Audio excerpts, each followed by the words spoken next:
Good afternoon. This is Lee McWhorter, Cybersecurity Instructor for WazU.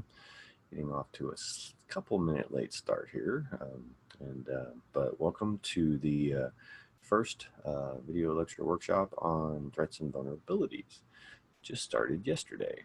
I know the student actually had finished a previous class. Current student had finished a previous class right before our spring break, and they actually got some of the material to go ahead and get started. So in this first lecture, as always, we're going to cover the first 5 lessons, but I'm going to kind of move through them fairly quickly today because we'll need more time next week to cover the more hands-on depth exercises in the last 5 lessons. There are definitely hands-on in the first part, so we'll cover those as well.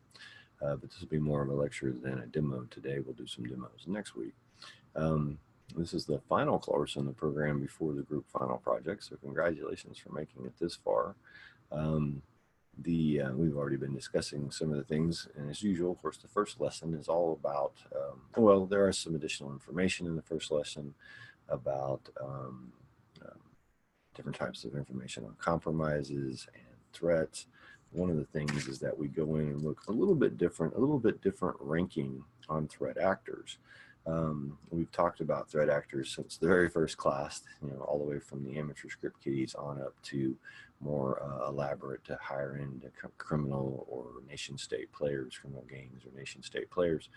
And so one of the things is that we're seeing as you get deeper into this field and you get deeper into looking at some of the threats out there, especially at that higher end, that there's some different ways to go about looking at how we classify those. And you'll see beyond just sort of the broad categories of script kiddie, activist and criminal gang and advanced persistent threat, nation state players, things like that, that actually those larger criminal gangs and nation state actors can be sort of broken down again into different tiers is the way it's presented in the lecture, where we look at the sort of the types of attacks they're doing, the types of sophistication, types of resources, and of course it continues. The tiering is just sort of taking that and subdividing those categories into a different way of looking at threat actors, because and it's one of those things that if you remember way back in Intro to Security Foundations when we talked about threat actors to begin with,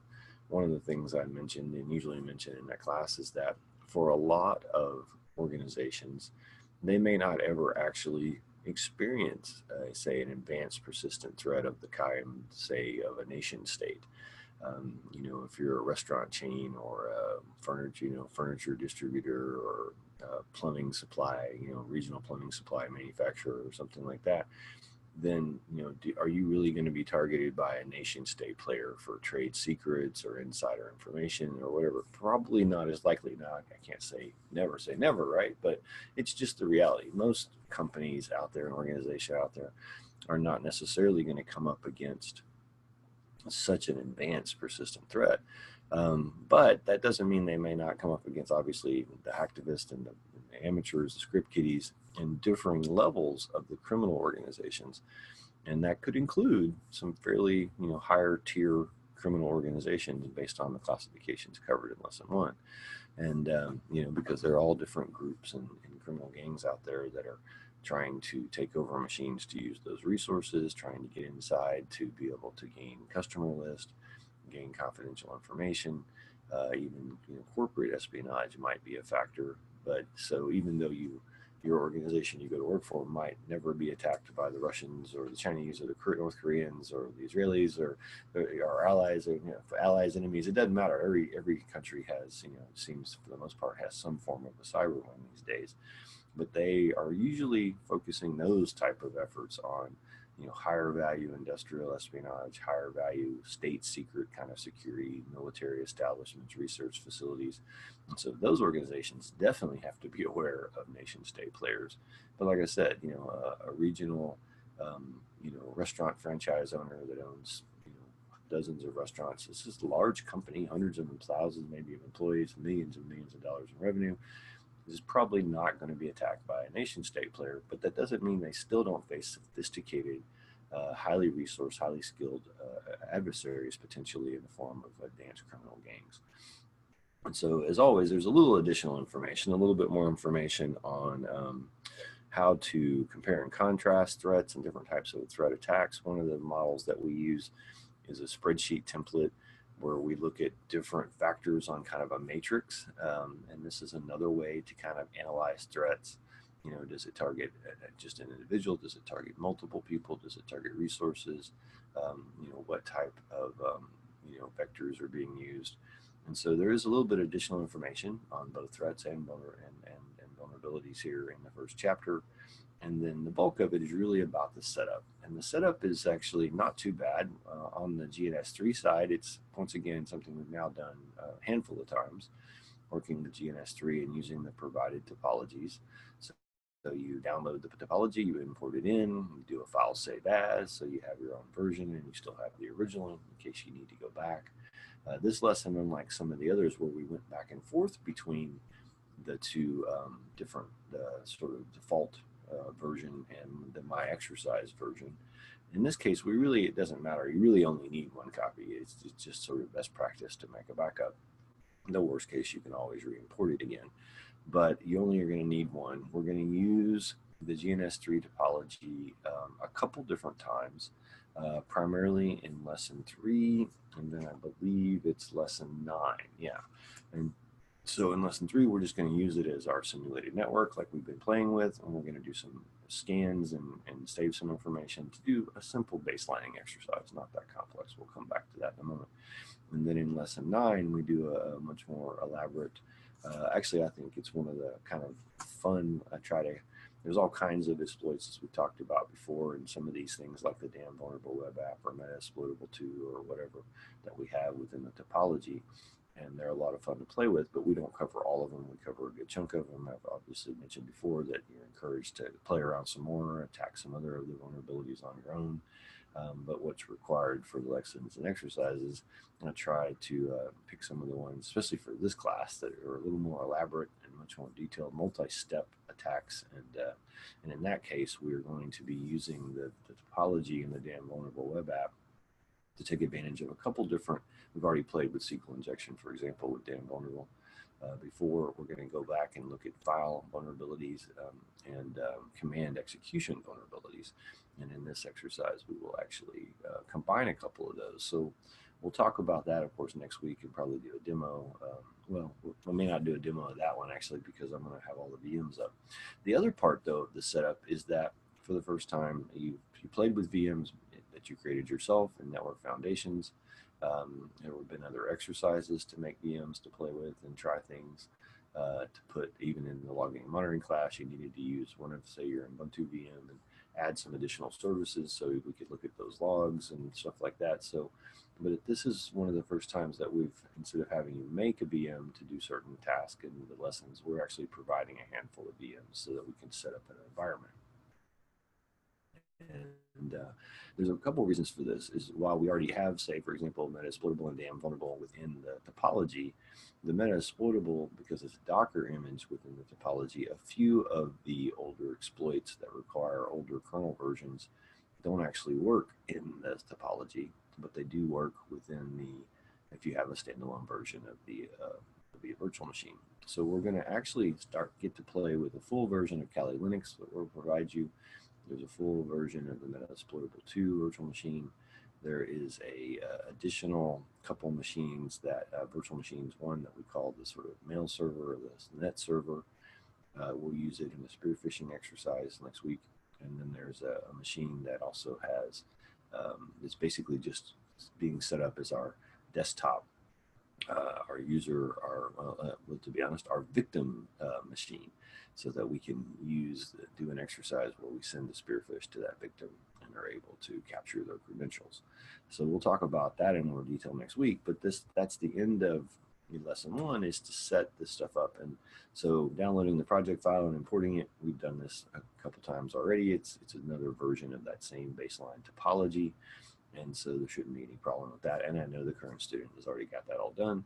The other thing, though, that you have to do is you have to go ahead and add, if you didn't back in the, say, Network Foundations class, or one of the other classes where I'll sometimes mention that you can, usually in that class, because that's the first time we set up Oracle VirtualBox. And you're not required for that class to have the extension pack, but we need it later. So I usually tell students they can go ahead and do it. So if you did it back then you already have it, you're rocking along. If not, then you need to add the extension pack on. And this may require an upgrade of your VirtualBox environment because they need to match. And so those are the main setup steps. Later throughout the remaining lessons, we will provide instructions in the lessons for how to download those additional virtual machines and get them set up, and you'll see how that progresses as we move through. So while we've mainly we've played with VMs on and off, and then mainly done a lot of our work in these provided topologies in GNS3. In this class, we'll use GNS3 for lesson 3 and lesson 9, but a number of the other lessons will actually be using the standalone virtual machines. And so you will not, and once again, just like we've said before, we're either using GNS3 or we're just using VMs. We never have to have all of that running. I know the current student has a nice setup and can probably do so, but just to point out for him and for future students that might will watch this video at another time, if you're doing like lesson 3, then sure, you'll have Oracle VirtualBox up, you'll be running the GNS3 VM, and you'll be working in GNS3 in our topology. But for some of the other lessons that you're not using GNS3, you can have that shut down. You're just going to have VirtualBox up, and you may have 2 or 3 VMs running so that we can do some scans and attacks, and we'll go over that, especially more next week. So lesson 3 has a little, lesson 1 has a little more depth on attacks and attack types and threat types, both the spreadsheet kind of matrix analysis as well as the tiered review of threat actors. And then the rest of it is the setup, importing the GNS3 topology and making sure that your VirtualBox and extension pack are set up correctly. That's required by some of the standalone VMs later. Then lesson 2 is one of our relatively few in this course, sort of more just conceptual lesson. It is a lesson called Indicators of Compromise, and it's a very important concept to get down because obviously in security, and in many roles within security, our job is obviously to protect that corporate information, and so we're going to want to, in one form or fashion, obviously be able to keep an eye on what's going on our network, and we've learned a lot about that. We have firewalls and rules that we can set up to protect ourselves. We can use different logging and monitoring techniques to try to keep track of what's going on. And so in this case, we dig deeper into, we've covered some of these, but we put them all together as one concept. And and so there's a whole a series of different things that we can use as indicators of compromise. And of course, some of the most obvious are just those things. When we get alerts from our monitoring system, when we see log activity that's abnormal, then these can be indicators of compromise. Now, just because you get an alert, there are such things as false positives, right? So your monitoring system might have alerted on something, but it not actually be a problem. There could be traffic that maybe there's some other issue, a network card's dying and causing some weird traffic on the network, and it's flagging or showing up in the logs. But they are these kinds of anomalies are indicators of compromise, and there are a number of other ones, and we need to be cognizant of them, not only as cybersecurity professionals, because we're going to see them in our logs, we're going to see them in our systems, and we're going to have to analyze them and decide if they really are indicators of a compromise or if that's a false positive. But the other thing is, in many cases, many of these we want to think about from the point of view of including in our security training awareness programs, because the frontline user is going to be the one to notice some of these things, particularly the ones that are related to an individual workstation or device. And so in this case, you start to look at things like performance related things. A machine, a PC, a workstation in our office, a home PC for a home user has been working just fine. Everything's, seems to be rocking along. You launch a program, it comes up pretty speedy. And then at some point that changes. And if that change is fairly drastic, then, that is a potential indicator of compromise. If things all of a sudden are just running drastically slower, and we're not talking about, over the course of multiple years. When I got this machine 3 years ago, it was fast. Now it takes 2 seconds to load instead of 1 second. Well, that's probably just bloat of the operating system and stuff that's running on the machine, it may not be an indicator of compromise.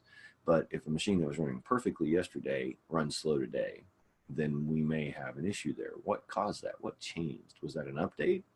Is there a bug in an update, whether it's ours or say Microsoft's or whoever's pushed it out? Maybe that's an issue, but it may not be an indicator of compromise. But if there's not any other logical reason like that, then it's very likely that maybe somebody has slipped a rootkit or a Trojan.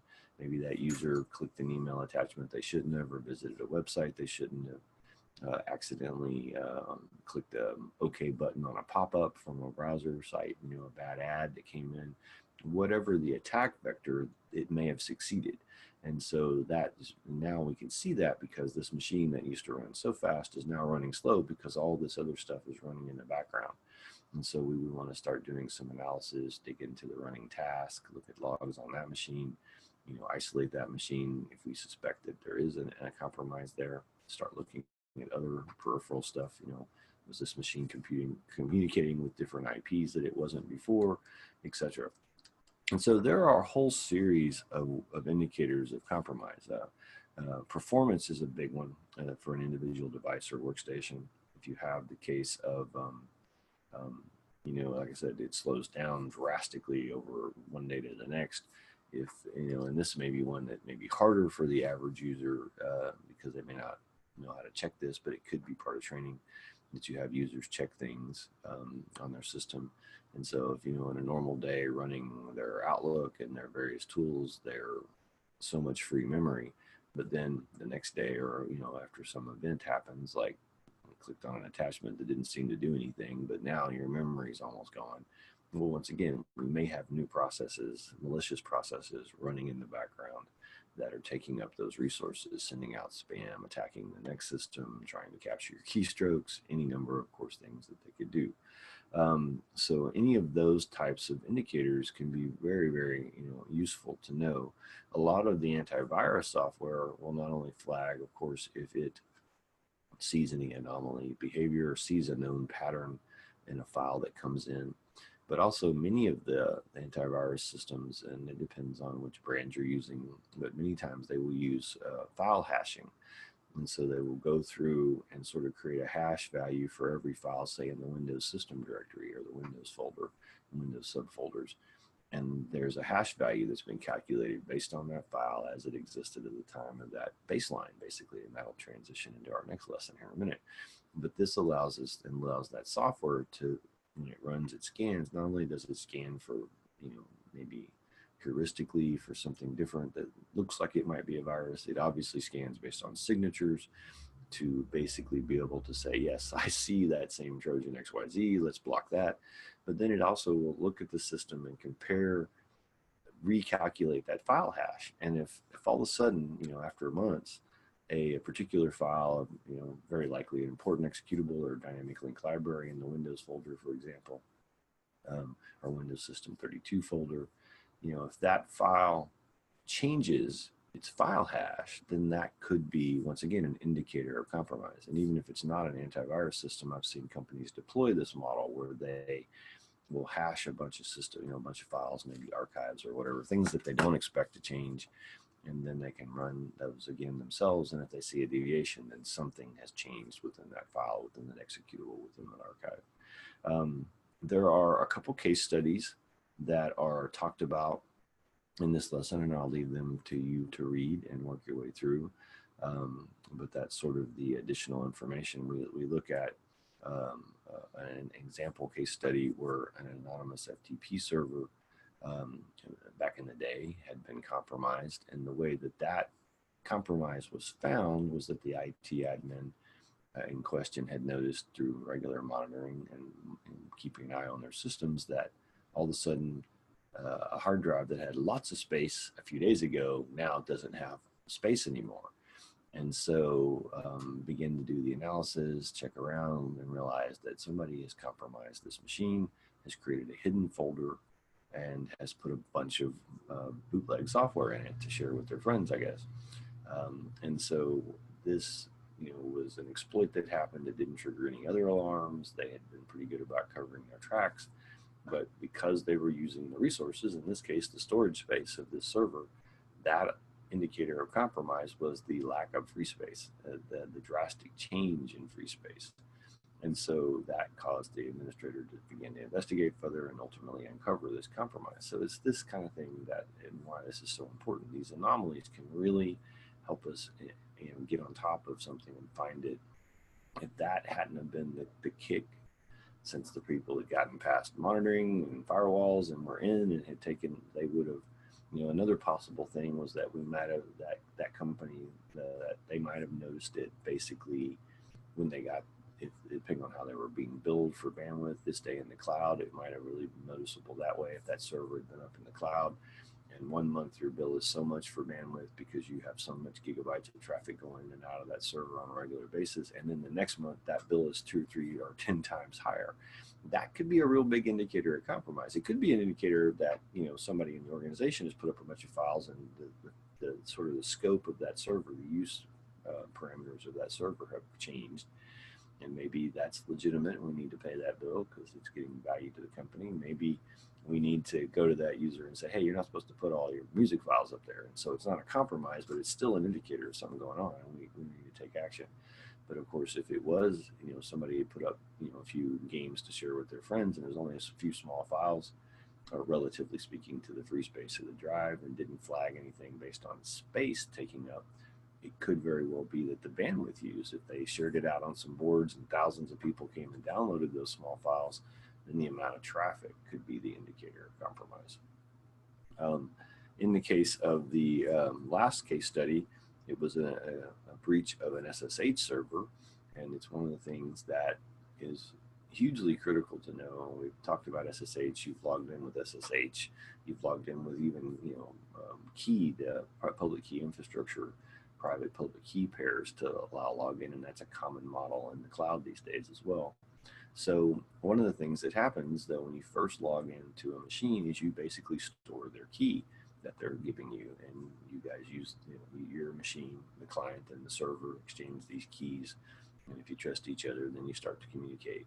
But if you've been logging into a server for days, weeks, months, years, and one day you log in and it says, hey, the key has changed that server is sending you, that could be a very big indicator of compromise. Now, it may be that server was upgraded, new keys were generated as part of public key infrastructure management, and so that's not an indicator of compromise. It's an indicator that you need to update your key and say, yes, I now trust this new key. But generally speaking, at least in my experience, that'll be known. Okay, we're going to upgrade that server, and so everybody needs to get a new key and be sure that they trust the new machine, because that's the purpose of that model, is that if you're using SSH to connect, the client and the server have stored information on each other effectively.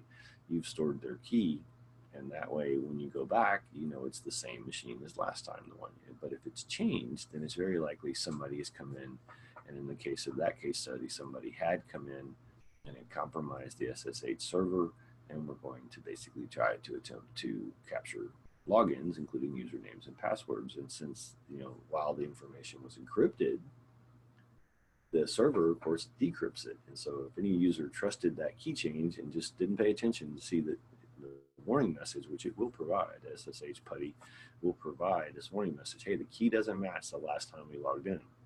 Do you trust this? And if you say yes, then you're logged in, you're back communicating encrypted. But of course, if that's a compromised server, then after the decryption, they know your password and username and can use that themselves. So very important concepts, but one of the few concept chapters. And then lesson 3 is all about what we call baselining and auditing. We've touched a little on this in a sense in the logging and monitoring class before, and the content there. And baselining can be used in any number of contexts, but in our context for security, what we're looking at is we want to know what is the snapshot status of our systems, of our network.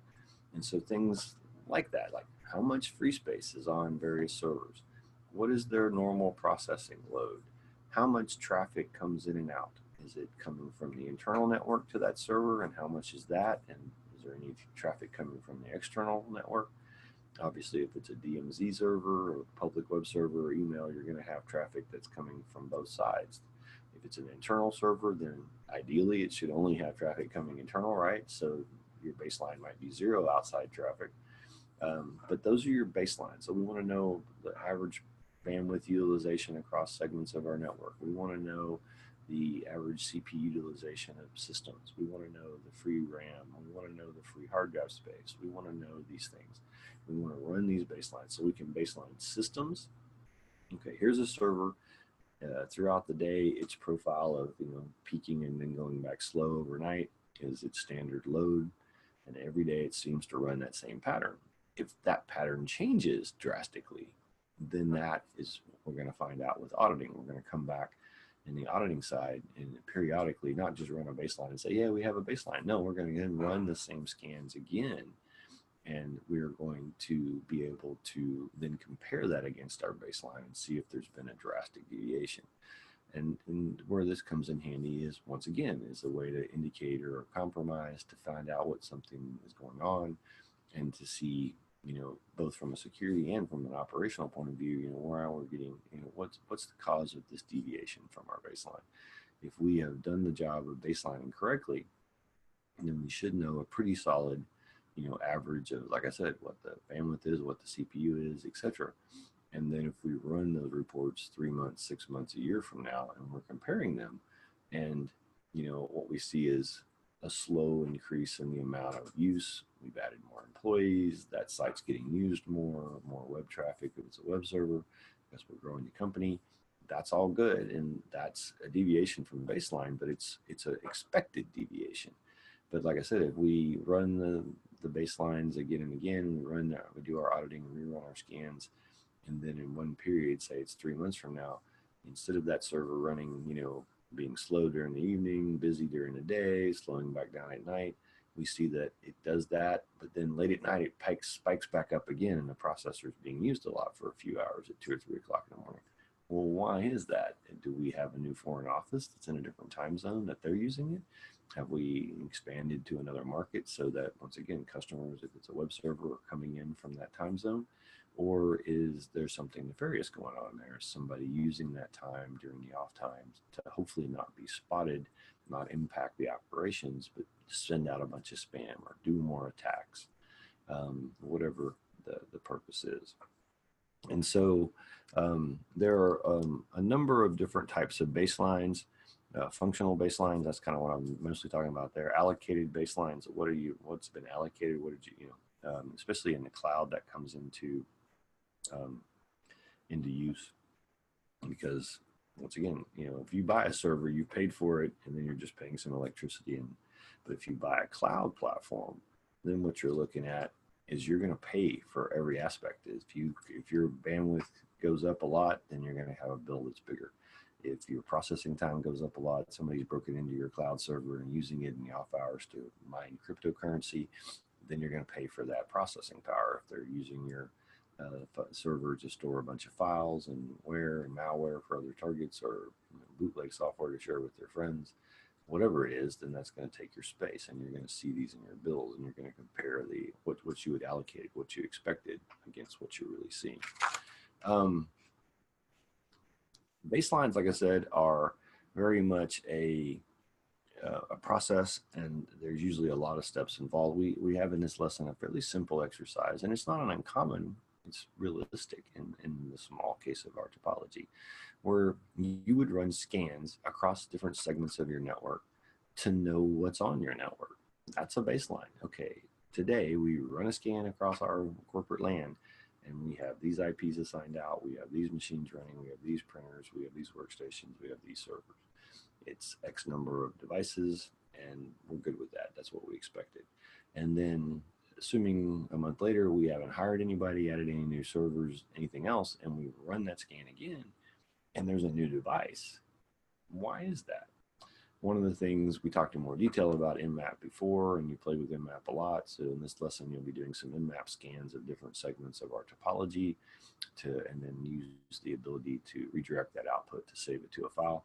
This is a real simple way to do a baseline, just to kind of get you thinking about it and working through the process, and to have an exercise for this. Of course, in the real world, so to speak, you would probably do this a little more elaborately, A common approach for many companies when it comes to, say, an Nmap type scan is to say, go to their DHCP server and get it to drop, pop out, pull out all the IPs that have been assigned. And assuming you have a network where everything's supposed to be DHCP, then you can put all those IPs that have been assigned out to known devices, and you can put them in a text file.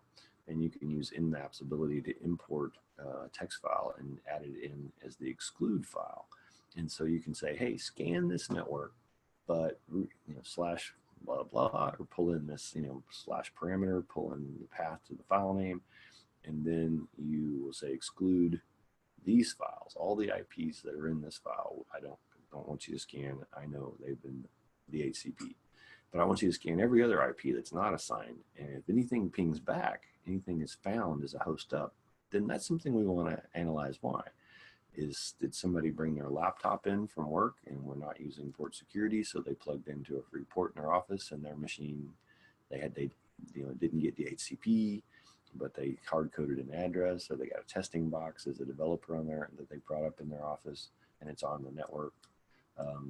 Maybe these aren't a problem, but more times than not, it's very likely that you may have a situation where maybe somebody's brought a rogue access point into your building. I think I know I told the story way back in some earlier classes, but one of my favorite bank robberies was done by people social engineering their way in, pretending to be PC repair people. They came in and literally fixed the problem, but left a rogue access point on the network so they could get in behind the firewall and be inside from a nearby building or a car or whatever later, and be able to do their attacks and transfer money, etc. So very important to sorry, I'm distracted. Need to be able to run the audits and compare this. And many times this will be for compliance, like PCI DSS. You have to do some types of scanning, and you need to have an inventory and be aware of your system and do pen testing and things like that as part of your system. Other types of auditing, for auditing and compliance reasons, would be in the phase two, or in that phase two. So baselines and auditing go together. We have baselines that we've started when we started a new year, when we started a new operation, and then we'll do continuing scans and be able to compare and look for those. Once again, any anomalies or something we need to look into. It may not be a compromise. It could just be an operational issue. We're overusing a resource. Somebody's brought up a new resource, etc. But I'm sorry. So anyway, we'll move on to lesson 4. Lesson 4 is is about social engineering. It's a much more detailed. We've talked about social engineering before. Social engineering comes in all kinds of forms or fashion, and it's actually one of the most powerful and one of the ones you need to know the most about. So this is definitely a threat, and one of the reasons we came back to it in this final threats and vulnerability class is to add some more depth and breadth to our knowledge about social engineering. We understand by now that social engineering is like the one I just mentioned. You pretend to be somebody. You call and say you're from IT. You pretend to be a third-party repair guy. You pretend to be from the compliance department, and you call somebody up and get them to give you their password supposedly so that you can do some testing to make sure everything's secure. And really, you're just tricking that person into making it insecure. Of course, we all have seen the broader phishing type emails. We've talked about those in our program, where somebody sends out, to everybody on various spam list, every address they can get their hands onto. They send out an email and say, hey, there was a problem with your credit card billing for your Netflix account, or your Amazon account. It's going to expire, or whatever it is, something that they know a lot of people use, so that the vast majority of people who get this spam phishing attack will at least look at it and think, well, maybe that's me. I use Amazon. I use Netflix. I'm a member of that bank. And the idea is that they've got fake, you make it look like it came from them, but when you click that link to go validate your password or update your credit card, you're actually going to a fake mirrored copy of the site, a cloned copy, and this allows them to capture your credentials, capture your login, capture your credit card. So there are all kinds of different forms of this, from physically being there and pretending to be somebody, acting like you're supposed to be there, talking to somebody if you're trying to target a company that's leasing space in a particular office building. I've seen this happen before, where somebody would pretend to be from like the telecoms company, go to the apartment building manager, or not the apartment, the lease, the leased office building manager. And I guess if you were targeting an individual, you go to the apartment and you could say, hey, I need access to the phone closet. You get into that, and now you can put a splice in and basically capture all their traffic, sniff all their traffic, get between their ISP and their network, and potentially be able to use that. And because many times, if you've rented all this space, the phone closet's in the central common area, and even though they're usually supposed to be locked and secure, many times I've found, even in personal experience, that building managers will easily fall for that. Oh, you're here to repair somebody's line, and they let you in, and now you can tap into their T1 or their fiber or whatever the case may be. And so that's a huge link, and the link in that case is even with the sort of the third party, the management company you're renting from. They're your failure. And so, of course, there's all different types, pretending over the phone. You may have seen this video that's kind of been making the rounds since last year's DEF CON, last August. There was a person who did a sort of video and an article on social engineering, and there was a lady who basically, he had met with. She's a known social engineer and actually quite good. And she pulled up just a sound file of a baby crying, started playing it in the background on her computer. And then she calls in, pretends to be this author's wife, and apologizes profusely for the baby crying. But her husband was on her. She's got to get this phone plan changed, and can you help me please? And no, I don't have, I've got his number, but I don't have, I'm not on the account. Oh my gosh, he didn't put me on there.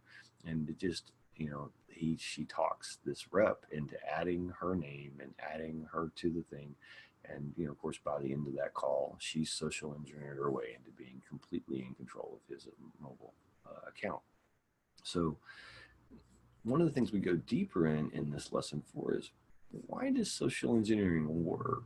Well, we always talk about that the humans are the weakest link in security for these types of, and this is one of the most successful, consistently types of attacks, is to social engineer in one way or form into the network, into the organization, to get past all these great firewalls and intrusion detection. If you can get somebody's account information, because you tricked them into giving it to you, or blackmailed you them into giving it to you, then your access, at least your first steps, may be easier. You don't have to brute force past everything. You're now inside the firewall on somebody's machine, and you can then from there attack and try to pivot and escalate privileges from there. But the one thing I really like is this in this lesson is there's a lot of information about why they work. What are the motivational factors, if you will, that people are playing on. And so, like, when that lady called and pretended to be this man's wife and the baby's crying, we as humans, most of us have this need to help people. We see somebody fall down, we open the door for somebody, just small things. And so in this case, I'm sure that phone rep had been taught that they need to validate who somebody is, and all these standard procedure. But there's this very believable person, a very believable situation. It's not going to hurt. It's just his wife trying to help him out because he's got to go out of town. He's going out of country. He needs to add the foreign, minutes plan to his thing, and she's got to get it done before he lands. And what are you going to do, right? You help that person out. So there's a need to help. There's all these different psychological factors that come into play. We're trying, and so that's what social engineering works on, is the human psyche, in the model of, they're trying to gain your trust.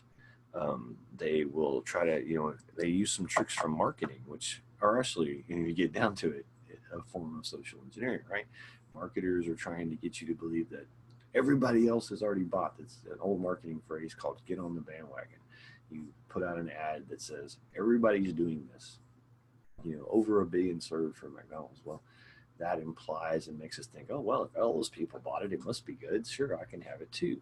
So they may try to play on that, hey, you're the last person in the company who hasn't given me their information so I can do my audit. Everybody else has already done it. I really need to get this done by the end of the week. Can you please answer these questions? And then that's the targeted message, the phone call or the email to that person. And because of that factor, they're like, oh gosh, I'm always behind. Here you go. And then that overrides their logic to hold it. Do I trust this person? Do I know this person? Should I just send my password? I thought they told me that in the meeting not to do it, right? So we have familiarity. That's why you'll see a lot of times in breaches, in spear phishing campaigns, somebody will have done some open source intelligence on their target. They will have found out certain people's roles within the organization, and then they will spoof an email looking like it's coming from the CFO to an accounting person. Hey, we've got a huge deal. I need to check. I need to get this down payment made. 10,000 transferred to this account. Has to happen by the end of the day. So now there's familiarity, another motivational factor. It's coming from my boss or my boss's boss, probably better. There's urgency. We've got to do it now. It's got to happen. Get it done. This is a big deal. We're going to lose $1 million if we don't put this $10,000 down to seal this deal. And the next thing you know, somebody's okay, and they just fire it off, and the criminal has gained $10,000, right? So definitely spend some time to look at that. There's some additional information as well, not only on the motivational factors, but on some different types of social engineering attacks. There's some good stories and examples in there, some sad ones even. Somebody who, much like myself, who has a family member fighting cancer, they were targeted, and they were targeted by them, the attackers sending an email saying, hey, support this cancer cause, tugging at those heartstrings. This person does so, but when they do, they're actually providing their information to a malicious account, malicious actors who could then use that credit card information to steal money in that case, or use that login credentials to break in. And then there's a little bit of talk about cost and mitigation techniques.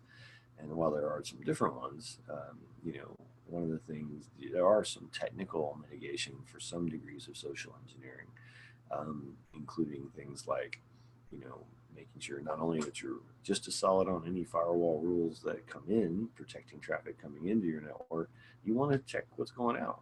You may want to limit the ability for your machines, if there's no legitimate reason for them to do so, to contact large blocks of IPs in the world. Why should your workstation in accounting be talking to somebody in Belarus or somebody in Thailand? If you don't have business there, you don't have clients there, and even if you do, does your accounting department workstation need to talk to a machine there? Probably not. If they need to send an email, it goes through the email server, and the email server can send that mail. But there's no reason this machine should be, and what's probably happening, of course, is that machine is dialing home to its command and control to get the instructions on what to do next, or sending back, exfiltrating the data it's just stolen. So there are technical ways. So even if somebody falls for the social engineering, they click that attachment, they open that, they go to that link, and they get infected, then you can potentially antivirus, all those things. But the biggest thing, because this is mainly a human-driven thing, is you have to train. You have to do all different types of training. You not just tell people, hey, don't click on a link. You got to explain it to them. I find that if you teach people how to just take their mouse pointer and hover over that link, don't click on it, just hover over it. Most email clients and web-based browsers will show you, usually down in the bottom somewhere, or maybe it'll be a pop-up right there at the spot where that link is going to go. Because and you'll see this coming up, but in HTML, when you create a link in an HTML document, what shows up as the link they click on is different from where the actual link is going to take you. That's in the code and it's hidden.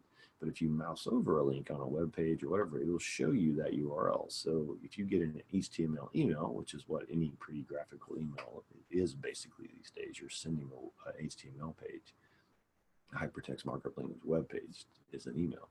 When that arrives to that end user, they're going to see the display as if it was a web page, and it'll say, click here, netflix.com/support. But if you mouse over it, you see it's going to some IP address or some, .ru server or .whatever server. It's not matching. That's a clear-cut sign 99% of the time that is a problem. You don't want to click on that link because it's not going to take you to Netflix, not going to take you to your bank. It's going to take you to this other site. Now, if you don't see that and you click on it, when you get there, that cloned site looks just like the site you expected to get to.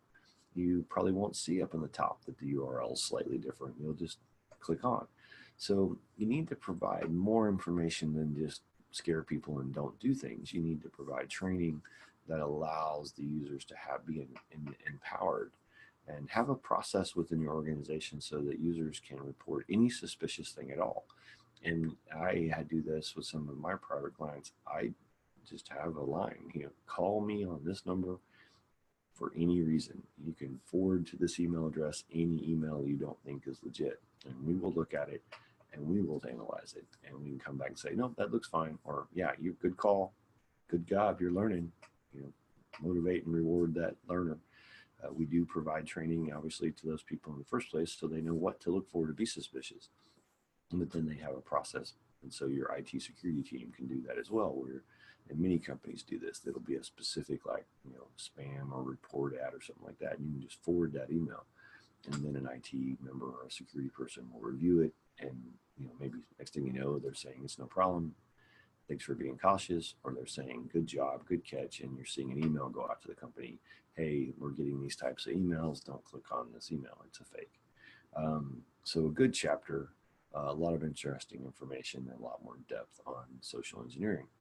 Now that segues into our last chapter tonight, which I'm just going to do a quick overview of, because like I said, next week we're going to do a lot of demos. We're going to bring up the VMs. We're going to play. We're going to send a spearfish, at least take you through the steps of it. It's not do it fully, so you can do it, of course. But lesson 5 is actually on an amazing tool called SET, or the Social Engineering Toolkit. It's part of Kali. And you will see that as part of lesson 5, you will be downloading the Kali Linux VM that we've provided. SET is not on the Kali Linux command line appliance from GNS3. A lot of the basic things are, Nmap and Hydra and on, as we've already used in the program. But we wanted you to get some exposure with the full version of Kali Linux, though I know most students by this point already have on their own. And I know this student in the current class has. But we'll provide you this one. It's set up to work with the sort of mini network of all these VMs we're providing. And so that will be part of your lesson exercise, is to bring that VM down. This won't need GNS3. We're just using VMs at this point, if you remember from the first part of the discussion today. And so you'll see in the lesson, it talks about how to set up the virtual machine and download it, import it in, launch it. You'll have a Kali Linux machine. There's an overview of Kali Linux and then a review of the set. As you've already found by playing yourself, despite the fact that the full version of Kali Linux boots up to a desktop, it has menus and all this, the vast majority of the things inside of Kali Linux, the vast majority of our tools are actually command line. So they'll just launch a terminal. Now, in this case, SET is actually a menu-driven program, but a text menu. So you'll see 1, 2, 3, 4, whatever the number of choices are, and you type a number and hit enter, and that lets you take that menu choice. But it's still a terminal program, a command line program. It's not a click menu driven. It's a text menu driven. And so you'll get a review of Kali, a review of the Social Engineering Toolkit, and then next week, we really get to start having some fun. I think it's fun to play with the topologies and start playing and learning these tools. But next week in lesson 6, we will do a spear phishing exercise. You'll have to set up a couple more VMs, and then you will literally kind of go through, and you'll see how amazingly easy it is to do this. I mean, the tool already comes with templates for things like Facebook and Twitter. Those are fairly common spam attempts and phishing attempts. But in our case, we have a pretend company, testing company, and we have a mail server for them and a web server for them, even though it's very basic. And then that other dev victim machine that we'll use. And so you'll be running 3 VMs, the Kali Linux machine, this little net mail server, and the victim machine. And then you'll use the Social Engineering Toolkit to send a spear phishing email, to clone that website for that company. And you'll see exactly how that works, because you'll actually be writing the code as it explains. So you'll have it going back to your IP address, even though it'll say the name of that company for them on the link. So they think they're being told to go to the company website and log in and get an update or something. And instead, they're going to ultimately come back to your machine. And we'll talk more about that next week. Then we have only one lesson that's kind of conceptual as we dive, just sort of like we have with some of the threats and attacks. We dive a little more deeper into different types of vulnerabilities. And then we finish strong with lesson 8, which we play with Kali and the Metasploitable 2 VM and do a kind of cool multi-step way to attack and play with cryptography keys and take advantage of what's called a network file system bug in the time. And then we'll switch back temporarily so we can shut those VMs down, and we'll launch GNS3 and do one last GNS3 exercise with the damn vulnerable web app. Also a very cool exercise using reverse shells, using file inclusion errors. And then we will, once we finish up with lesson 9, lesson 10 finishes with, once again, returning to the VMs. And we introduce the concept of red team, blue team activities, and particularly the concept of capture the flag, virtual machines capture the flag systems. And we provide you one that will work with our setup. You'll use Kali in that capture the flag system, and that's mainly your exercise, is to beat that as far as you can and follow the exercise, get the numbers, find numerous flags within that, and we'll go over that. And there's some information about how to both make and beat those things, and some information about this specific one we provide. This is all transition into your final project, because as I know I've told you already, and we talk about and mentioned in one-on-ones and I've talked about before, the final group project is to build your own capture the flag system. So a lot of fun hands-on for next week. I'll do some demos of some of those VMs next week, and that's all the time I have for today. As usual, on this processes, we'll download, we'll upload, we'll get it shared in the system, and I'll see you soon for a one-on-one as well. Thanks.